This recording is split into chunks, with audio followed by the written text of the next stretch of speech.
naman po natin. It seems I've always known all my life. Ang newest recording artist under Star Music India City. Wondering why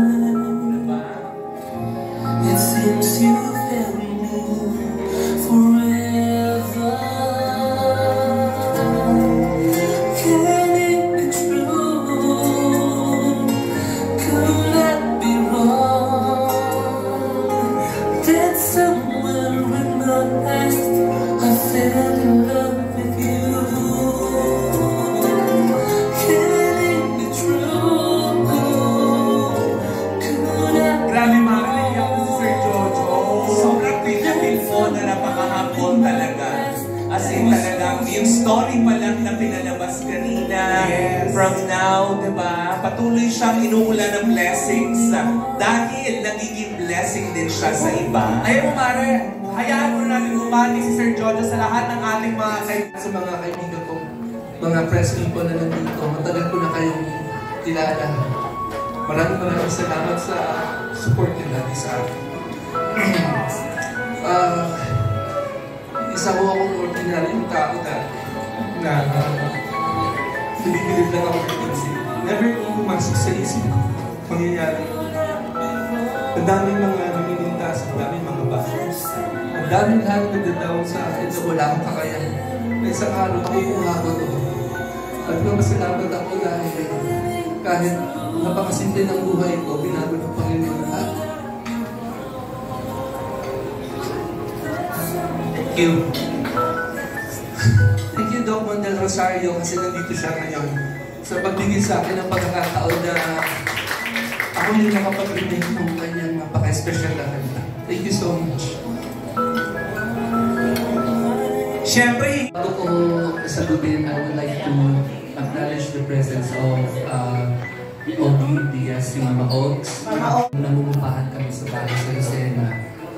Nanonood ako ng TV. GMA Super Show yata, yun o German Special. Nakita ko si Julie Vega na kumanta. Okay. So nung marinig ko yung kanta na sabi ko, yung kabataan ko, maganda yung kanta nila. So after few months yata, few weeks namatay na si Julie Vega. So parang affected ako. At yung kanta nila naka-register sa mind ko. At every time na narinig ko pa rin siya piniplay sa radio, ay naalala ko siya. Okay? Then, dumating ho itapilar yung time na si Doc Mondel Rosario parang gusto niya bigyan ulit ng buhay ang kantang ito for this generation. Kaya, siguro I think ang pinaka-tama ko yung sumagot itapilar si Doc Mondel Rosario for that. Okay. Answer mo. Yes, it was an answer. Medyo, ano ba yung story? Right after the pandemic. Meron hindi sa akin na nag-start kasi, ako kasi yung pinaka-first na nag-remake ng kanta ng Kabuhay in Society. Itong tuyo ng Jim Paredes. Okay. Then after the remake of that, nasundan mo yung kanta ni Florante yung Sana. Ako rin ang nag-remake naman. Then, after Sana, dumating yung kantang Handog. So, yung Handog na yan, ang nanalo sa PMPC Star Wars for Music na yung Revival Song of the Year. So, doon nagsimula yun. Then ako rin ang nag-remake doon magkabilang mundo na Jerry Lynn. Meron din ng million views. Ng music video nitong Summer in My Past po. So, I'd like to ask po, naramdaman niyo po, ano po yung naramdaman niyo or may naramdaman ba kayo kay Mark Heras kung bakit siya ang napili niyo? Meron ba kayong naramdaman Summer in My Past with him? Siya yung maging part ng music video. No comment. Kasi ano yung pinagdadaanan ko ngayon yung video lumabas na yan, napaka-malicious. Kaya sabi nga ng malicious, huwag nang sagutin kasi kahit sabihin ko na hindi, sasabihin ng tao ay oo. Kung sasabihin ko naman oo, sasabihin ng tao ay hindi.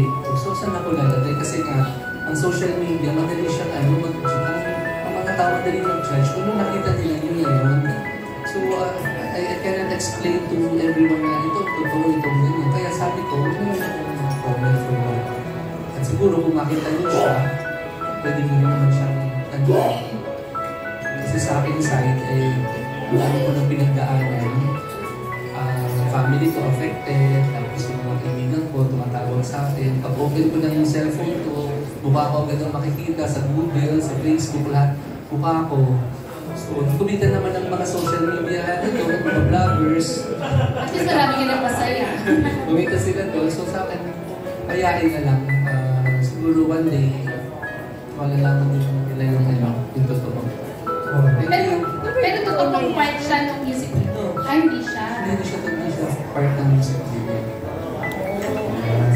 At least sinagot niyo po ngayon, di ba? Nagbigay kayo ng statement at nalinawan. Maraming salamat. Kasi ang daming program na nag-interview sa akin dyan, at sinasabi ko nga na kahit sabihin itong hindi, ay iisipin ng tao yung oo.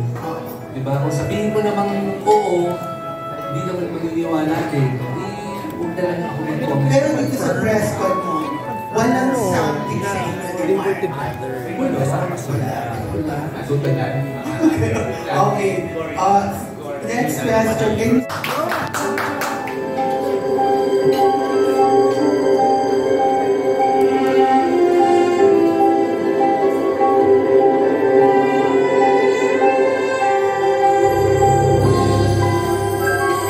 Kay dami dyan nagpapanggap, akala mo sila ay tunay. Kung ika'y naghahanap, kasama ka pang